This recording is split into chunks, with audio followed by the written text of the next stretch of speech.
Well, hello YouTube, it's me, Fortmaster, and welcome to a new reaction, and this is, I attempted my first Pokemon Nuzlocke by Jaden Animations, and this was suggested to me on my Discord server by Yair. So, yeah, I'm gonna be completely honest here. One, never done a Nuzlocke before, honestly because I kind of fell out of playing Pokemon by the time Nuzlocks really became popular, and even then the whole concept has really never appealed to me. And second, never really watched Jaden Animations, like, at all. Like, there was a time when, like, I was really into watching, like, vlog, like, this style of vlog channel or storytime channel, whatever you want to call them. And it was sort of like equal sort of, you know, animation style like Jaden does, and, you know, those ones where you just see somebody playing, like, a Counter-Strike surfing map or something in the background. Like, honestly, I can't remember if I got out of these vlogging and storytime channels before, like, Jaden Animations got popular, or if I just never came across her while I was into them. I mean, again, almost 15 million views. I know she's popular, and honestly, I think the only thing I've ever seen of hers was, like, I've seen a couple of parts of, like, of her video, like, talking about how she discovered she was it aromantic or asexual? I forget. It was that video of hers, but it was, like, cut up into chunks and put up onto, like, YouTube Shorts by somebody else, or if it was, like, somebody had made an edit of her doing something involving with Jay Schlatt when she was, like, mocking Jesus or something. Honestly, it was one of those two. I can't remember which. But again, yeah, it's honestly, it's just been one of those things for me where it's like, oh, this is so popular that, you know, that even though I've heard people say that what she makes is really good, I've never gone out of my way to look for it because she's been so popular. So, I mean, yeah, I really don't have anything else to say. I mean, I know this is an older video. It's like 5 years old. Like, actually, what are some of her newer videos about? No, I'm wondering. Funnest fan interaction. I was almost in Squid Games. Yeah, okay. You know, honestly, like, I can totally, you know, get behind, you know, there's a channel for almost anything out there. But, like, stuff like these, and especially, like, I'd hope that Jaden has, like, just from her popularity, has gotten, you know, been able to build up a nice nest egg that she can rely on and not just go on YouTube. But stuff like this, like these storytime channels, like, I always feel, you know, a little bad for them when I come across them, mainly because, like unlike other channels, like, these ones are, like, 100 and maybe, like, 150% purely based on the person. Like, like, every single one of these videos of hers is purely based on just, like, stuff that's happened to her in her life. Like, and I have to think, like, that it gets to the point where you run out of stuff to say. Yeah. But honestly, again, I have nothing really else to say on this because I've never really watched any of her content before. So, yeah, let's actually get into this then. So, yeah, of course, as always, original videos linked in the description if you haven't seen it yet for some reason. Corner video lead to my Let's Play of the day, and if you like this video or any other video that I make, I'd very much appreciate it if you gave the video a like and subscribe to my channel, because over 3/4 of the people that watch my videos aren't subscribed, and I'd very much like that to change, because my main goal for this year is hopefully hit 10,000 subscribers. But yeah, with all that out of the way, let's get this thing started then, shall we? Within the Pokemon community, there's a set of self-imposed rules you can add to the games to make them more challenging, called a Pokemon Nuzlocke. You can only catch the first Pokemon you run into per route. If a Pokemon faints, it dies, and you can't use it anymore. And you have to nickname your Pokemon to get more attached to them. That means if you aren't careful, you can technically lose a Pokemon game under those conditions. I've wanted to do a Nuzlocke for the longest time. I've started a couple in the past, but never actually got to finish any because busy. But today's the day that all changes. I decided to make a video on my first full attempt at a Pokemon Ruby Nuzlocke. Let's see how it went. Yes, Pokemon Ruby. That was my... God, class, that brings back so many memories. That was my first Pokemon game, too. Ha! I still have it, though. I just need something to actually to play it on, because I don't have a Game Boy Advanced SP anymore. And my old, like, original DS that I had Yeah, that's been broken for a while. After breaking free from the back of the moving truck my mom stuffed me in and introducing myself to the neighbor Brendan, the kid that I always thought was a monkey said that he heard screaming up ahead. Professor Birch is getting mauled by a level 2 Poochiana, so I let his Torchic out and she scratches the crap out of it. He gifts me Torchic for rescuing him, and I name her Teriyaki, my first Pokemon. Walking up the route more, I run into Brendan, who challenges me to a battle, where Teriyaki proceeds to also scratch the crap out of his Mudkip. Good job, Teriyaki, you're 2 for 2. God, oh man. Honestly, again, like, just thinking back, man, I haven't played Pokemon in so long. It's probably one of those things I have to just, like, pick up one of the older games again and just start over. Like, thinking back, I think the one that I had the most fun with was Pokemon Diamond, because that's, like, the first one that I actually took seriously. And I remember I took my Pokemon, I took the Piplup, but for some reason I nicknamed it Zack. I don't know why. Maybe it's just because I was, like, really into the sweet life of Zack and Cody at that time. I wouldn't be able to tell you. Doing great. Professor Birch gives me 5 Pokeballs, and the Nuzlocke has officially started. I walked back up to catch my first Pokemon and ran into a Zigzagoon. Alright, not the best, but I can work with this. You know, I think we're gonna have a really awesome adventure. Yeah. Dude! So Teriyaki one-shotted Zigzagoon with a critical hit scratch, but whatever. Contain your murder a little bit, alright, guy? Route 102 is right around the corner, and that's where I was able to catch Corn the Seedot. Look at us, couple of friends ready to take on the Hoenn region to... Yeah, Teriyaki already, you know, looking murderously at their party mates. I'm wondering, though, given, you know, the few times I've watched Nuzlocke and stuff like that, when is stuff going to hit the fan, so to speak? Because I'm fully expecting Teriyaki to die at some point. Together. After watching the weird Kid Wally struggle to catch his first Pokemon, I continued on to Route 104 and found a little Talo in the grass. Again, that was another thing. I remember that was when I first played Pokemon Ruby. God, how old was I at the time? Because this was way before, like, all the weird, you know, quote-unquote fan art of Gardevoir and stuff like that. I became obsessed with trying to catch a Ralts, just because, like, because I found one, accidentally defeated it, so, you know, couldn't catch it. And when I looked it up, I found it was only in that, like, one tiny section, like, that one section of the route you could find it in. So I honestly, I don't know what was wrong with my RNG, but it was so bad. I spent a literal, like 3 or 4 days trying to catch it and just failing. Actually, now that I'm thinking about it, when I got Fire Red, the same sort of thing happened when I tried to catch Abra, only, you know, with Abra, it was because, you know, it kept teleporting. Aggressive and screams and hungry?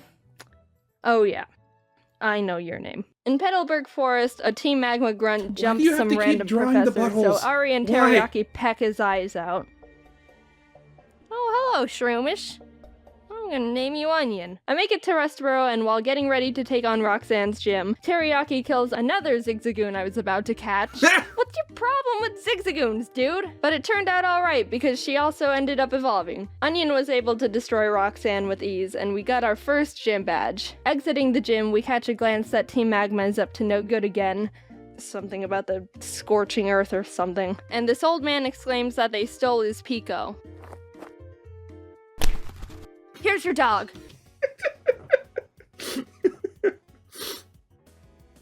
Oh god, you know, there's always, like, the headcanons of how, like, Pokemon battles actually happen and stuff like that. And I know, you know, there are ways that it's, you know, it's depicted in, like, in the anime. At the same time, like, some of the just throw it at their face and that's just it. Oh, God, I love that. Also, you're coming with me. The mayor thanks me by turning me into his errand boy, and I arrive in Dewford to give a letter to Stephen. Alright, what do we got? Ugh. Oh, Malwa. Okay, chomps. After finding Stephen, it was time to take on Brawly, the next gym leader. Ari's a stone-cold killer, and easily earned MVP in that fight. You know what's funny? Like, whenever I've watched, like, a Nuzlocke series, I've always found it, like, really funny to believe that, like, the player character, whoever they are, is the only person doing this. Like, there's just such a bad, like Pokemon trainer that when their Pokemon lose, they just automatically die. Like, I've always just found that like that whenever you're doing a Nuzlocke, everybody just looks at you as like the weirdo that immediately releases a Pokemon the second they lose like one battle or something like that. Things were going well. 2 badges in, and the team is looking good. On my way to the next city, I caught a tentacle on the beach. Squidward. And after beating Team Magma and Brendan again in Slateport, it was time again to get ready for the gym battle with Watson. But as I was fighting some trainers, Chomps the Mawile got electrocuted a bit too hard and was killed. Aw, okay. Jaden, let's battle. I want to show you how strong I am. Who are you? Okay. Ari, this is an electric gym. You're not allowed to fight in here, so you can just wait outside. While battling the gym trainers, Onion evolved into Breloom, and together with Teriyaki, they were able to get another victory. Now we were riding high. 3 gym badges in and no main casualties. With our Come on, I mean, like, I know not every Pokemon can be the favorite, but you have to be like that crass about it, really? Our massive confidence, we decided to take on the Windstrait family's challenge of beating all their family members. I had Squidward out front to get him some experience, but we ran into some troubles with Grandma. Oh god, it's gonna do a high jump kick. We can take him out, but I need a clean switch first.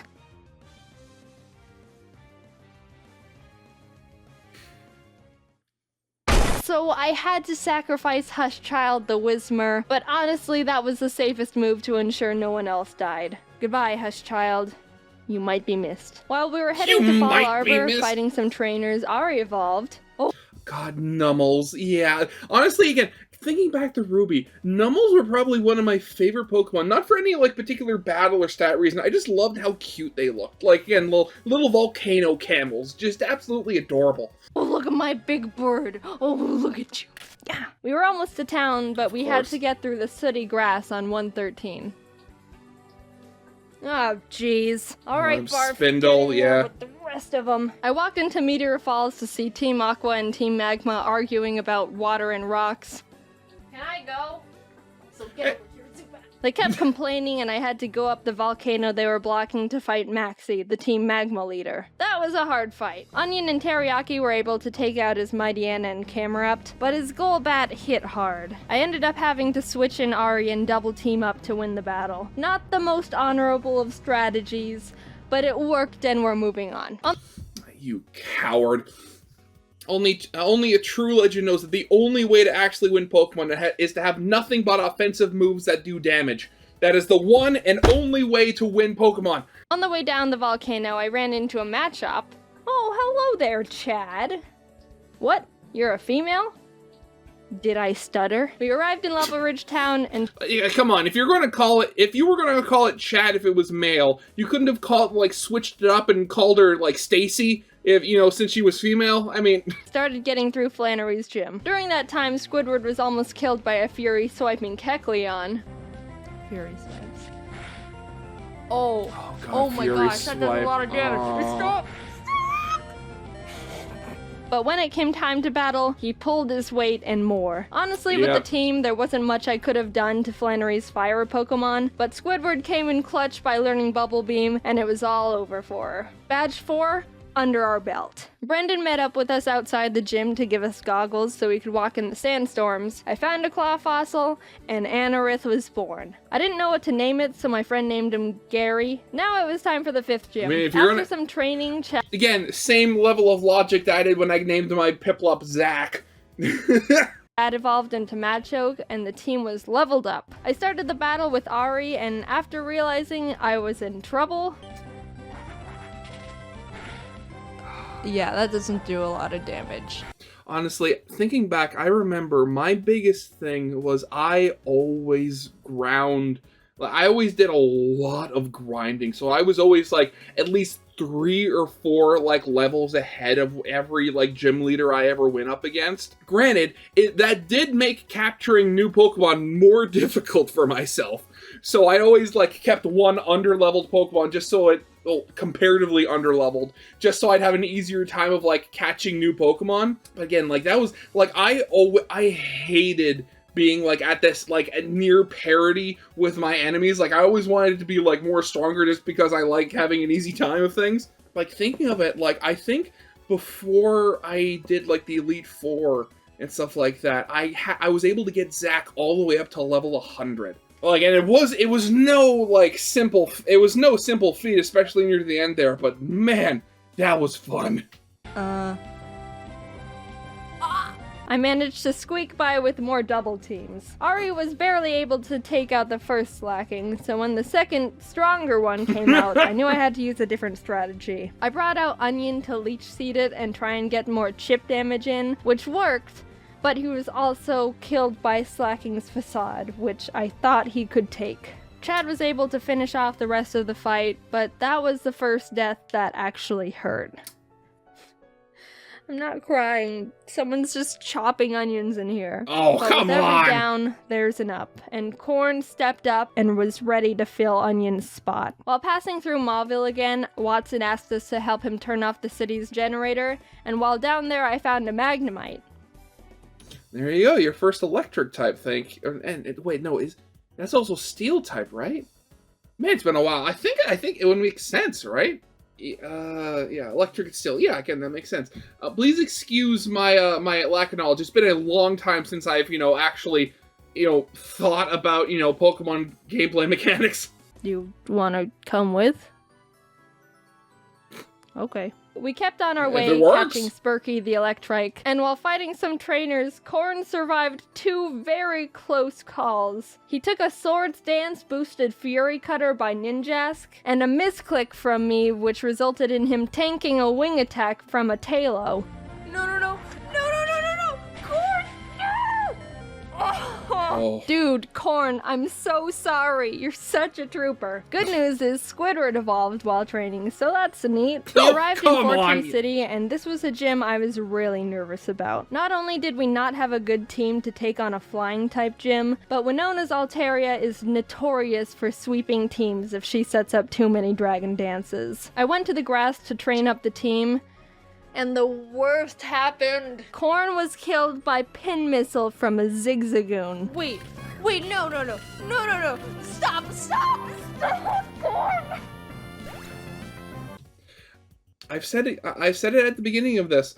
I'm honestly never doing a Nuzlocke simply because of this. Like, I don't think I'd be able to take the emotional damage. Corn, no, Corn! You monster! How could you do this? Is this why you kept trying to kill all the Zigzagoons? I want to think that Corn sacrificed himself because he knew we were at too much of a disadvantage going into Winona's gym, and by opening up a space, we could get the type advantage we needed to stand a chance. With a heavy heart, I brought Zip Zap Zop the Magnemite to the team, and realized how much more grinding I was gonna have to do.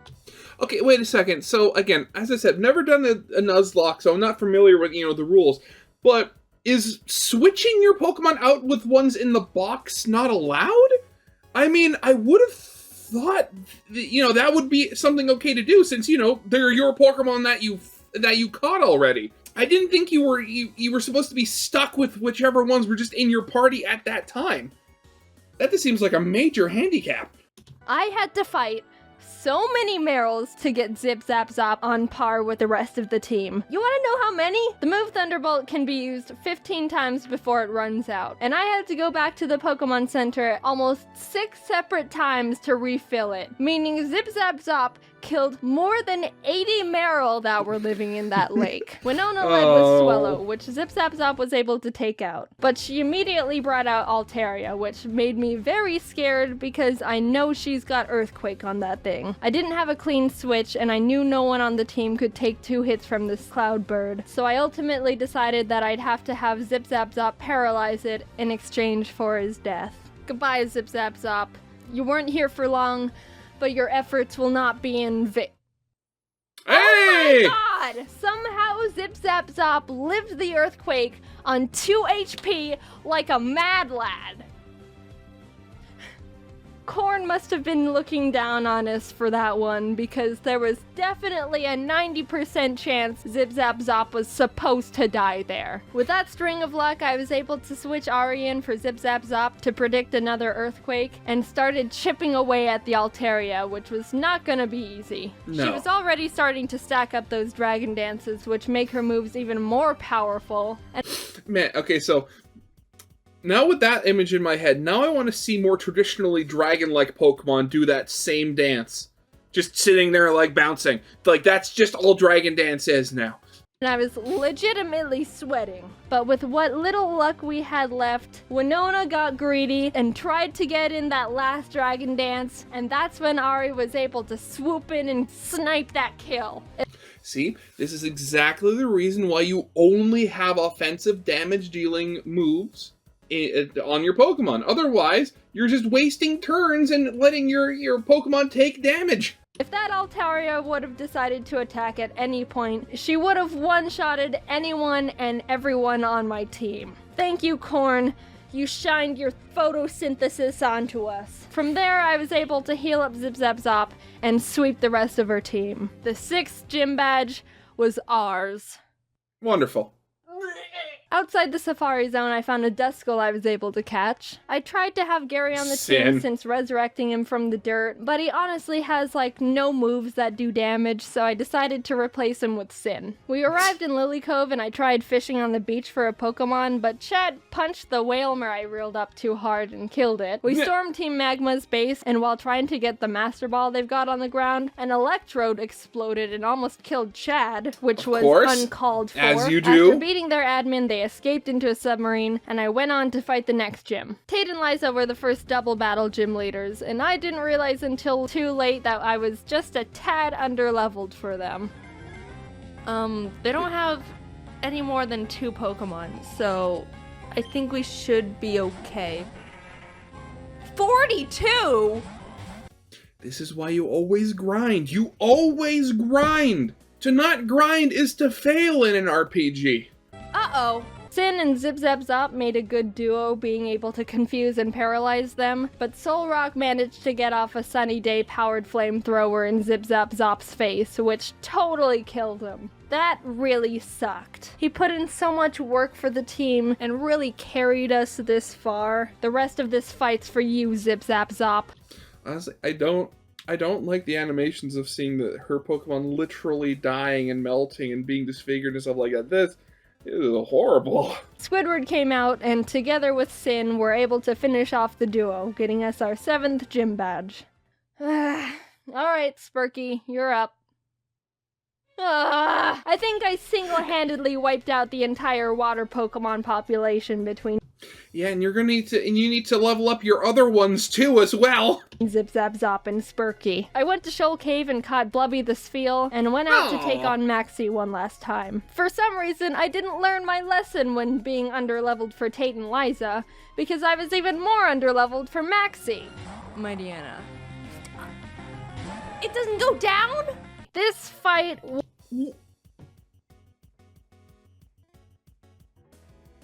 Why would it go down?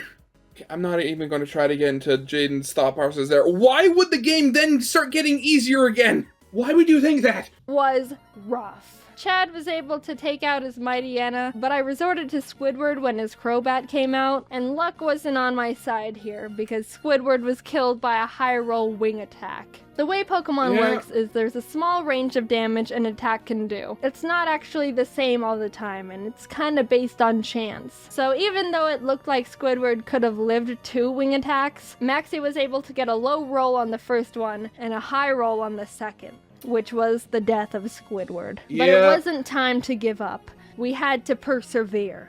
For Squidward. Ari came in and took out the Crobat, and lived on 1 HP when hit by Camerap's Rock Slide. It was a tough battle, but we squeaked by. Start training your Pokemon some more then! Otherwise, just more of this is going to happen! Barely. After that fight, I needed to take a step back and seriously grind up the team again. If we were just a bit more underleveled, we would have been murdered. Blubby joined the team and we got to work, eventually arriving in Sutopolis. Steven and the Sutopolis gym leader Wallace were there saying Groudon was in the cave because someone used the wrong orb and pissed him off. So I went in there, walked up to Groudon, and Master Balled him immediately. There's no way I'm fighting Groudon. Again, that's just as you do. I mean, I know there's, arguments to be said that you saved the Master Ball, for other Pokemon.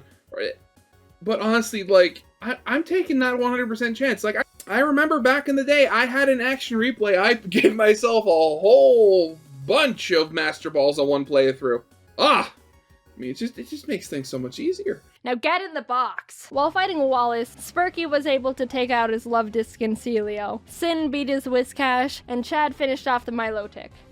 The team was perfect. And after obtaining our final gym badge, I knew we were ready for the Elite Four. We got through Victory Road. Wally tried to fight us for the last time, but he just needs to stop. We exited the cave, and there it was. The final challenge. Here we go. Sydney was up first, and honestly, he wasn't a challenge at all. Chad and Teriyaki were able to take care of his team with ease. Phoebe wasn't difficult either, with Sin and Blubby being MVPs. Glacia was a bit tougher. Teriyaki was able to take out her Glalie, and Spurky could handle her Celios, but her Walrein was the big problem. Walreins are thick, can tank a lot of hits, and can do a lot of damage. I would know, because I have one. I brought out Chad and she was able to get in a good amount of damage, but she was ultimately killed by Blizzard. Sin came out to try and confuse it, but it broke through the confusion and landed a Sheer Cold. Sheer Cold is a one-hit KO move. It has a 30% chance of hitting the target and will fail if the target Pokemon's level is higher than the user's. But even under all those conditions, it hit, and Sin was killed. Two great team members, dead. Down and out. Chad was with us for so long and pulled so much weight, and again, I've said it before. I don't think I'd have the emotional strength to do a Nuzlocke. It would be too painful. Sin got us through some really tough battles. Also, thinking about it, like thinking back to my old playthroughs, I also have the very bad habit of just never changing my Pokemon party. So if this were me, like I would have basically would have had the same party the entire time. They would have been really high level, but then inevitably one of them would eventually died, and I'd have to replace them with a really under-leveled Pokemon, which would then, be so much time for me to grind. Battles. Even with those losses, we were able to finish Glacia off and move on to the final Elite Four member, Drake. Drake's got a tough team. Okay, maybe just from all like the Deltarune and like Undertale stuff I've watched, I could have when that first shot, I could have sworn that was Sans. But we've got a Blubby, and she wanted revenge for her fallen comrades. She ice beamed every single one of Drake's Pokemon. Just a straight up massacre. And with that, it was on to the last battle.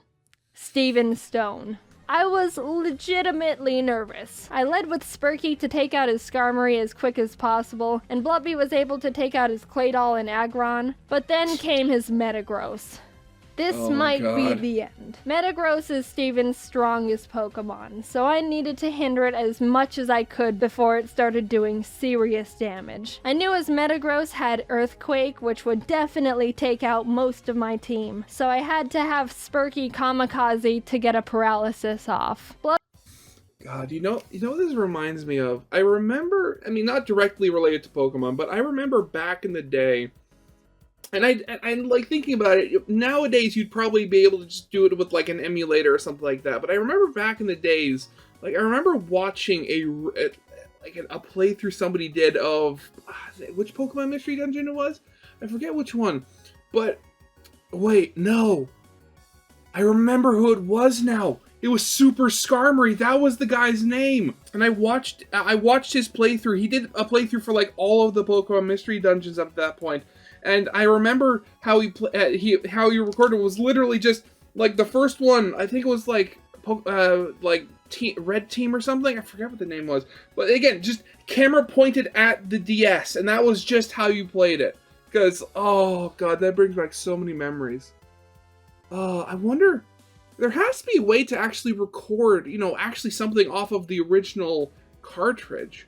How would you do that? I'd have to look that up. That'd be interesting. Blubby came out again, and after a lot of hard work, finally beat the Metagross by spamming Surf. Teriyaki was able to finish his Cradilly, and his final Pokemon was Armaldo, Gary's final revenge for getting booted from the team. I brought out Blubby because Teriyaki was pretty weakened, and after realizing she gets two-shotted by him, I knew she was gonna have to die. So with a heavy heart, Blubby pulled off her last Surf, getting Armaldo in the red, and was killed. Teriyaki, the Pokemon who's been with us from the start, who's seen her friends die in front of her. Now, again, going back to my whole headcanon that, the player is the only one in the world doing a Nuzlocke, I can't help but feel that Teriyaki might have been watching you just do very stupid decisions and just never using Pokemon Centers properly. The OG refused to let any more murder happen. Onion, Corn, Zip Zap Zop, Squidward, Chad, Sin, Spurky, Blubby. Their zeros and ones won't go down in vain. One good kick to the head, and we did it. We completed the Pokemon Ruby Nuzlocke. Teriyaki and Ari were the only survivors, but the whole team put in a lot of work to get us to number 1. A cheers to the true Mad Lads. Oh, God. Oh, God, honestly. Yeah, it's definitely one of those things, again, I've watched a couple, a fair number of, Nuzlockes. Again, don't think I'd ever be able to do one myself. I'm just not emotionally tough enough. God, yeah. That was a pretty fun video. Thank you, Yer, for, suggesting it. I don't know if I'll, do more reactions to Jaden Animation stuff. That'll purely be, that will purely depend on how well, people like this video. But yeah, that was definitely a lot of fun, and man, that makes me miss the old days of Pokemon. Honestly, it's one of those things where, I look at the newer games, and, the 3D styles, and while I for a long time hoped for, a free roam 3D Pokemon, the new ones just seem like so half-baked and stuff like that. They just don't, I don't know. And it does honestly make me feel sad. But yeah, that's definitely going to be it for now. So yeah, I hope you guys liked. If you did, leave a like, subscribe if you have not, and I'll see you guys next time. Goodbye.